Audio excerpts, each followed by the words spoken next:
we had entrepreneurs and entrepreneurs, advocates and all. And my dear viewers, let me tell you, today we are very fortunate to have a very special guest, and it is Dr. M. Deva Bindra ma'am. And she has completed her BE, ME, and PhD, and she is the Vice President, Technical and Business Development Advisory Board member for Norwegian Solar AS. I welcome you, ma'am, for the show. Yeah, welcome, ma'am. A warm welcome and good evening, everybody. First of all, I'm privileged and honored to thank the Idym TV management, Igniting Dreams of Young Minds Foundation, Dr. Anju Kurishi ma'am, and the crew for inviting me to this forum as a guest speaker and also introducing myself. So I'm Dr. Deva Brinda. Currently, I'm employed as Vice President Business Development for Norwegian Solar AS, which is an Indian entity. Also, I'm an advisory member for the same.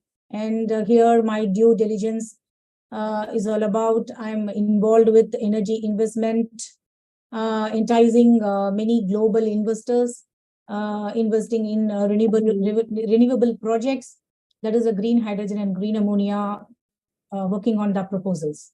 Likewise, I contribute major in project management, corporate relationships in energy and power sectors globally, as well as an advisory board member, and focusing on technical and business aspects of green hydrogen and green ammonia production. And basically, I'm an academician. I started the career with the passionate on teaching and having 23 years of teaching experience with R&D expertise, and served for many deemed universities and engineering colleges in India. So besides that, I was in L&T for 1.6 years, served as a subject matter expert. And in addition to that, I'm having a rich experience in design and developing the industrial-led course curriculum, and developed 2 course content modules like power system analysis and transmission line engineering based on industrial applications, and thus help the young minds by bridging the gap between industry and academia, and hence lighten up future engineers to meet up the growing industrial needs and enhance their skill sets. And I always believe on experimental and tech-driven learning and apply classroom concepts to real-world challenges.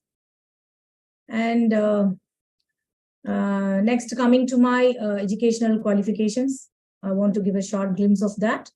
I've completed my doctorate in electrical engineering in 2018 in Anna University in the domain of deregulated power systems with first class.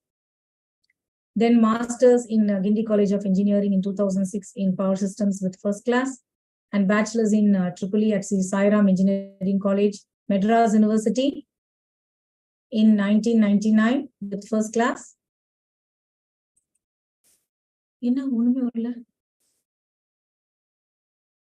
Yes, ma'am, you're audible. You're audible. Oh, sorry. Okay, I'm just scared of whether I have connected or not. Okay, and then during my work tenure, I'm engaged with merits of roles and responsibilities. Many roles, in academics, what will be the roles?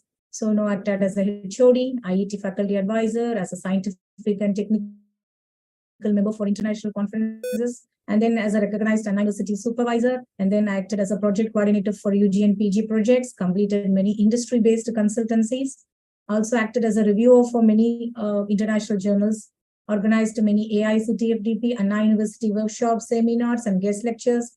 Also, I've attended many FTPs, workshops, seminars, and NPTEL online courses, published 3 book chapters, and then currently I'm working with many book chapters and collaborated with foreign universities and working on patent, and then I have filed 1 patent also currently, and recipient of many international awards. A few of them I want to say is the Best Paper Award in Amity University, Dubai, and then Preeminent Researcher Award for the remarkable contribution in the field of research, appreciation for my small social work performed during my tenure, and then named in the World Book of Records for longest international conferences conducted by Chennai corporations, and then contribution for the longest international conference, advisory committee member for Springer international conference held in Nagpur, and published many papers,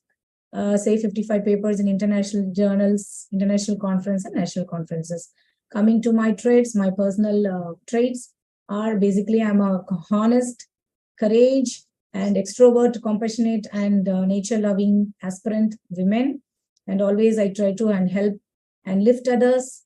And my upcoming goal line is to upskill myself in the latest technology and the trends in sustainable energy by collaborating with my UK mentor. You know very well that UK be the specific, to be specific, Norway being the pioneers. They are the greater innovators on renewable technology, and concentrating or keen on developing a pilot experimental model of green hydrogen electrolyzer, and to work on hydrogen fuel cells, also on smart grid, and looking for and to fetch some subsidy from the government agencies.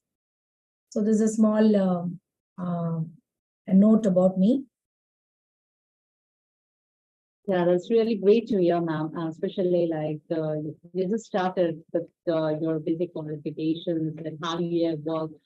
So, my first question for you is regarding your educational qualification. Why did you choose to be an engineer? Why an engineering? And I think you're specialized in electrical engineering. So, why this particular field?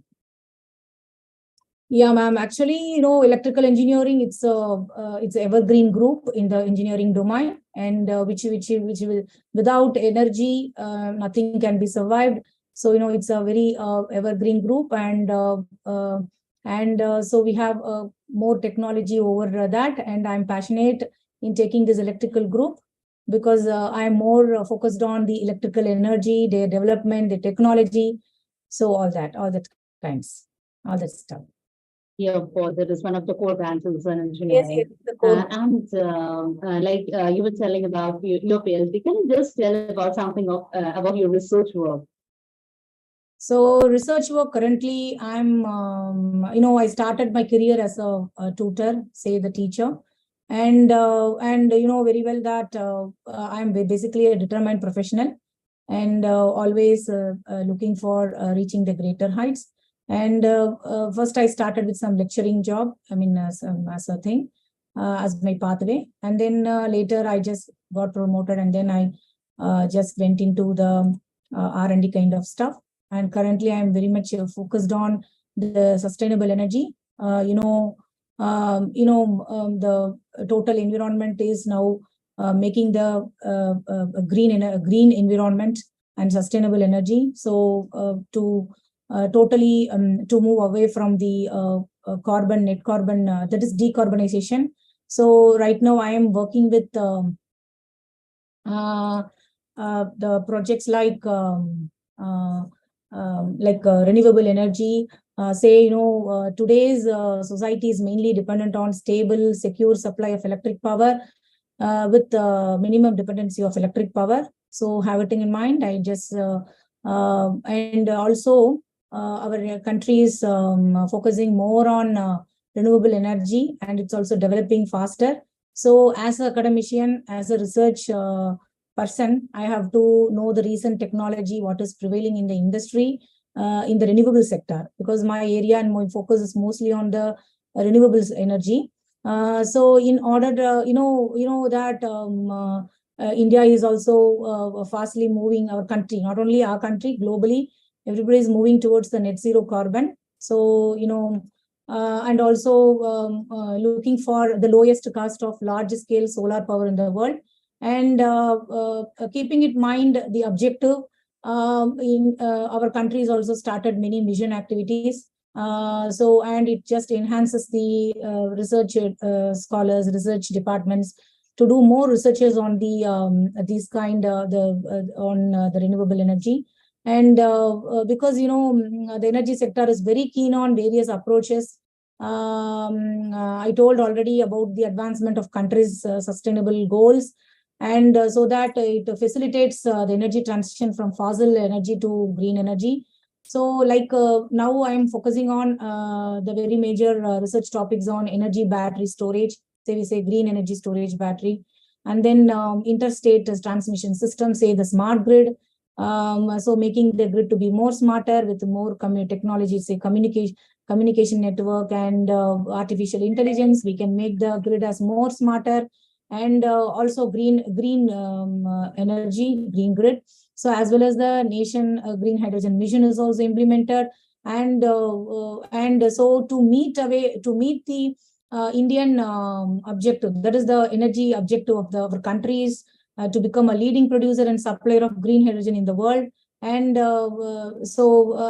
working on energy battery storage, interstate transmission system, and next one is the green hydrogen mission. So generating the green hydrogen through the green electricity, say the wind, the solar, all those things. And then from continued with that, we have a green hydrogen, green ammonia, and then so all this I'm working on that areas. And then next one is the very major focus on my research is going to be the galvanizing organic bio agro resources, which we say that that is to generate wealth and energy from the cattle and organic waste. And then the next projects I'm working on with that is the green credit programs.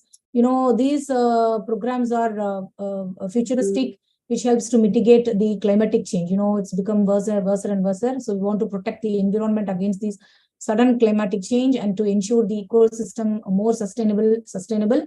So our country is also recently establishing more regulations, and now the policies are step by step. It's implementing. So and following and working with that.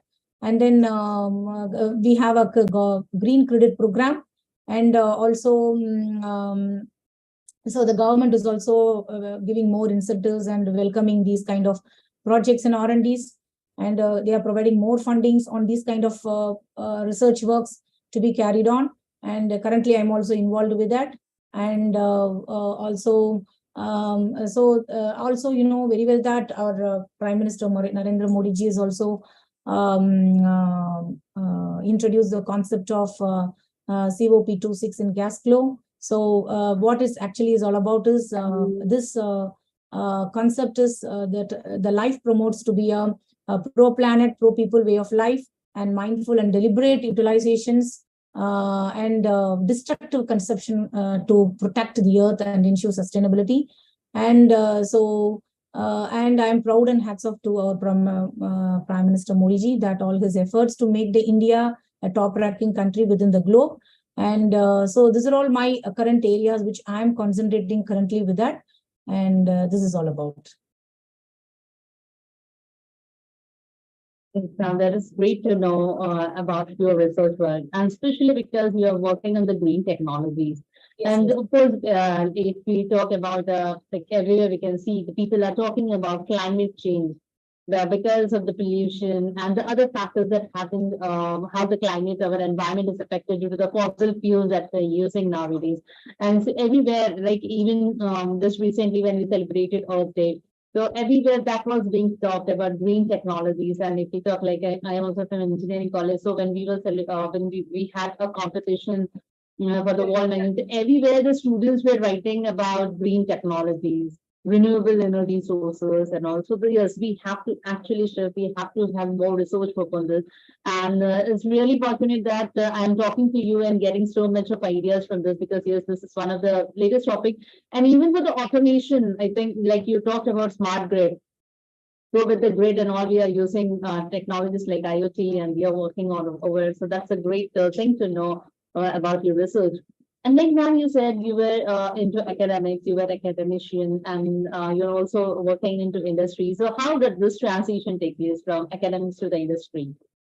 Yeah, well, so here that's what I want to explain. I want to say or brief my how I have moved from these teaching career to industry. So it's yes. So here Actually, you know very well that basically I'm an academician. In my mind, I have because my all my goals, I always outlooked and try to grow personally and professionally through my strong professional network. And I changed my organizations and roles multiple times because to learn more on the what is happening in the industry too, multiple times throughout my career and work towards my goal. And I grew multiple skill sets through my academic career. And I kept this as a background, like for example, say conducting webinars, and then we will do so many administration jobs and talking to technocrats. So all these things, I just collected what is actually this and what is all about the business firm is going to be. So I understand, and then by talking with the technocrats, I have understood the economics, data analysis skills. I just got and I grew myself. So financial accounting skills, negotiation skills, business management skills, and etc. So now, now I am acting as a mentor and business consultant, also advisory member for various energy sectors too. So, and to transition from academic to industry takes nearly 20 years to reach these positions. And also my passionate towards the green energy, say the renewable energy. I was keenly observing that, and I want to tie up with the industry who are the pioneers in that in green energy development and establishment. So the UK they are all the pioneers. So they have their advanced technology. So all these things led me to move to an industry sector, and also taking a managerial role, say the administrative role, so that I can get more connected with high technocrats, industrialists. Also, I'm so this is what I have built, and this kind of moving thrust which came into my mind and moved to the business level. And all the skills what I've learned from my in academics, say when I was in the lower level positions, so in teaching positions, and all this really helped me to develop myself into business. So, and that I kept following my roadmap. I have my own roadmap. I followed the roadmap, and I moved forward on the journey, and then stayed true to my success. And just also the very important thing I want to stress here is I built a strong professional network, because through that only I just reached the this greater heights, which they helped me, because I have a strong technocrats, industrialists, and those people interacting with them, and then attending many webinars, and then have personal discussions, and then sharing their experiences. So all this really helped me to learn more about the new opportunities, what is happening in the industry, which I wanted to work. So according to me, what I would say is the key personal growth is the ability to take. We have to take and accept. I have accepted the new challenges. That is, say, the business, say that is the industry. So that's shifting from academics to business. That's what my success towards my career. And this is all about. Yes, of course. We have to sometimes accept the challenges, and we have to follow our passion, and that's what you did. And otherwise, simply like after working for so many years in a particular field, just teaching, it's sometimes difficult, but you had a passion, you had a thirst for the knowledge that you went on doing more and more, and so you could shift from the academics to the industry. Yes, And then, actually, especially like you're from an engineering background. When we are into engineering, and after completing engineering, actually we are expected to work in industries. And everywhere it is nowadays, the topic that is discussed more is bridging the gap between industry and institution. So I think people like you who have shifted from academics, they are the greatest help, in fact. So how can this gap be like bridged, the gap, because there is a gap between the industry and the academics, the yes, development that is going in an industry and the kind of syllabus we have been teaching to the students. So there is a gap. How to bridge this gap? So that's what we have to change the curriculum completely, because our current curriculum is completely a traditional way. All the portions and everything are very late, I mean, not latest technology. So it has to be revised, and also it should be a project-based type of learning, design-based learning. So that should be brought it into the curriculum itself. So this really enhances, and so that it really helps the learners to know the technical know-how, how it's happening. So when it is a design kind of learning, it's really by that way. So they'll be learning the applications also, basically. So by this way, we can really improve or bridge the gap between the academic and the industries.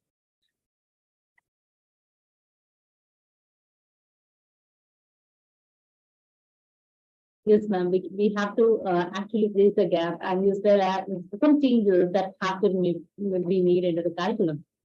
Yes, And yes. because I've been listening to you, and especially because of your work. So next question that I would like to ask you is, who are your role models? Yeah. So my role model is, yeah. So here I would say that it's my teacher. So my role model, because my role model is my teacher and my chief minister of Tamil Nadu, Dr. J. Jayalalitha. So she was no more, and because her courage. So I took her courage and her intelligence, and my teachers' honesty and sincerity in their work. So when I was my school, when I was in my lower classes, I had a teacher. So I inspired her honesty, their sincerity in teaching, and their kindness towards the students, the way of encouragement, the way of giving a special care to the students. So all this inspired me, and I learned these kind of traits from her. And regarding the administration side, say the courage, the boldness, say the different style of administrations, and as a women empowerment, like she was my role model. So that's it. Yeah, that's great. And yes, of course, I have read about her a lot, and I know especially the people from Tamil Nadu. For most of them, she is a real model. She was a really great lady with lots of courage, and how she progressed in her career. That is really great to know. Yes. And ma'am, one more question, because being a woman working and balancing our professional life, personal life. So this is sometimes difficult. So how do you maintain the balance between the personal and the professional life? Have you ever faced any kind of difficulties while doing this? Uh, yeah, basically, women has to learn to how to balance the work life and the personal life. So I have followed a different strategy of balancing this. I keep myself following a proper trajectory. By that way, I just kept myself balanced. Very simple to say. So there are challenges that came into my way, taking care of kids, taking care of the family. So everything is there, but additional supports I had from my family, say my husband, my in-laws. So these people all really helped them and supported. So I had a good support from this side. So by that way, just balanced these work life and the professional life. Yes, of course.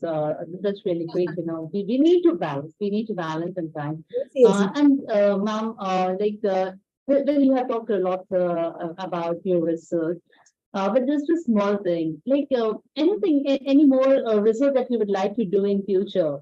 Anything we are planning about? My planning, yeah, actually, I want to become a pioneer in green energy as a big businessman. Because this is a futuristic business. Is going to be the green energy and green ammonia. So it is in the way to go. So I want to make myself number one in India as a green energy entrepreneur. So that's my vision. I'm working towards it very hard, and also parallelly I'm doing my R&D side also, concentrating on that. So that's what. And next one, I have a few things to say apart from these one. The as a country, our country has to concentrate on many things. Say somewhat of the changes I would like to bring in India. This is my personal perception. So I'm very particular on the few points I present to you now. The changes that Indians want in India seriously, so we can be the very globally strong nation. So one is corruption-free India. So another one I say, because we know our country is having lack of job opportunities, so it has to be expanded. It has to be widespread. So everyone must get good job opportunities so that we can avoid the people are moving or transiting to other countries. And then literacy rate, literacy rate, both male and female has to be 100%. And then cleanliness of all places in India, because we have to improve that. So slowly many programs or NGOs are taking care. And then poverty eradication. So this is very, very important. So we have to look on more multilateral development. Banks has to be set on, and more agencies to work on that, and completely we have to eradicate this multidimensional poverty. And then government employment in a family. So every family, at least one candidate must given with some government employment. So, and then the female child. So, the protection has to be given, and we have to enhance in all the facts female child protections. So we have to protect the girl childs. That's what. And then the next one is the strict law. We have to enforce very strict law on the defaulters. So by that way, we can maintain law and order in the country. So everyone can be safer, feel safer in their own country, mother country. And then we have to, the very important thing is R&D. So we are lagging in R&D. Actually, so many R&D organizations are working on, but still we are lagging in technology. We are borrowing the technology from other countries. So which we are lagging. So we have to put forth more fundings, and then R&D activities. We have to, that's why I told already that we have to have some research kind of studies. So curriculum has to be completely redesigned such a way that we have to meet the meet the recent technologies, and through proper organizations we can. What I finally say is increasing innovation. So increasing a lot of innovations, and then we have to develop incubators.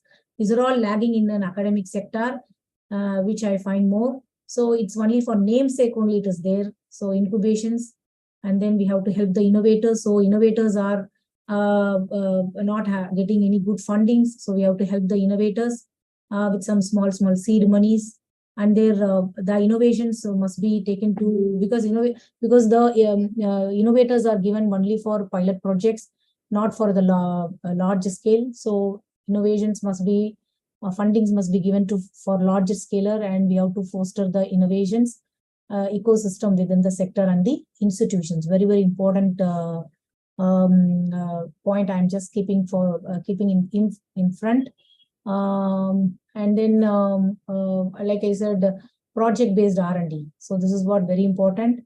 And then the very important thing is another point I want to highlight is the 7th pay commission must be followed in the educational sector. So still it is followed. They are following the 5th pay commission. So these are all the points which I kept it in mind, and I want to deliberately tell it openly to the environment. Yes, of course, ma'am. And just as our show, which has been in beyond education. So today you have actually put up points which are beyond the education curriculum, and especially like you were talking about engineering. Yes, ma'am. Project-based education. There is a large gap between the R&D work that we are doing over in the engineering colleges. A number of engineering colleges are without the incubation centers. They don't have the facilities for the students to actually carry out their work. Correct. So they have to be satisfied with the prototypes and the pilot project. That is actually happening. And you said, like, you're a lady with a vision, I can say. You have said so many good things in such a small time. You put it so, like, and not only for you are talking about the nation. Yes, Like yes. our founder, Ravi Shankar sir, he keeps on telling nation first and nation always.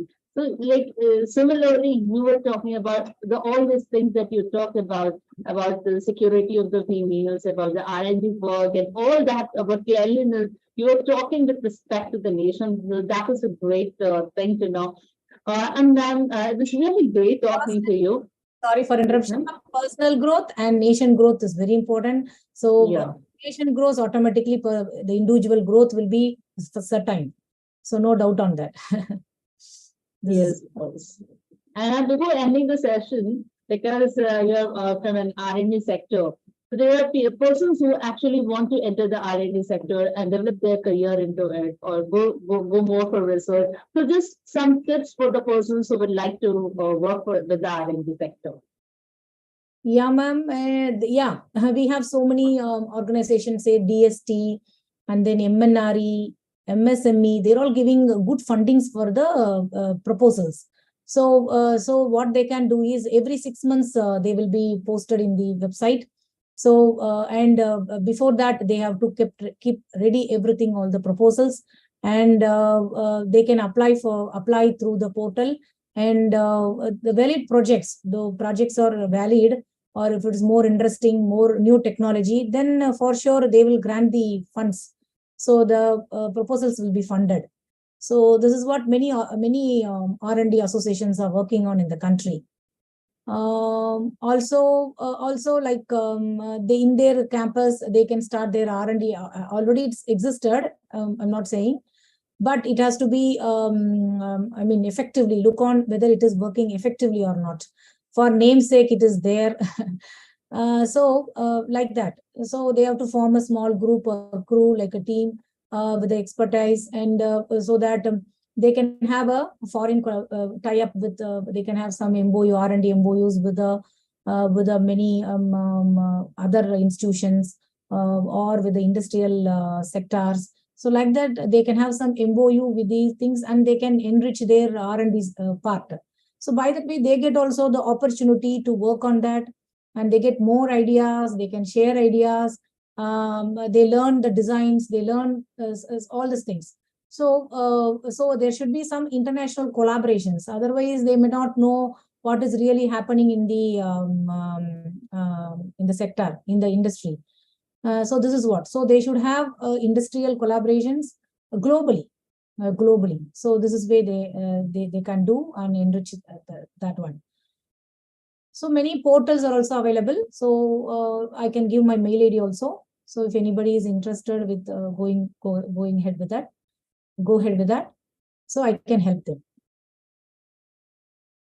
Thank you, ma'am. Thank you very much. And especially for joining with us, sharing your journey with us, and also like the kind of helping nature. You said, okay, I'll give my email ID. You can reach out to me. So that's a really a very good gesture from your side. And thank you very much once again, ma'am. And being with us, it was really a very inspiring and interactive session being with you. I learned a lot from you. Thank you very much. And I would also like to thank special gratitude to the founder of Idym Group of Companies, Ravi Shankar, so who takes up so many efforts to bring new speakers every day with new experiences and all. And also to Dinu Lasmi and Zainab ma'am for their wonderful efforts, yeah, for Tenyan to this run the show. And we have actually finished 154 episodes of this talk show. Thank you, ma'am. Thank you very much for joining. Thank you for the opportunity, ma'am. Thank you once again.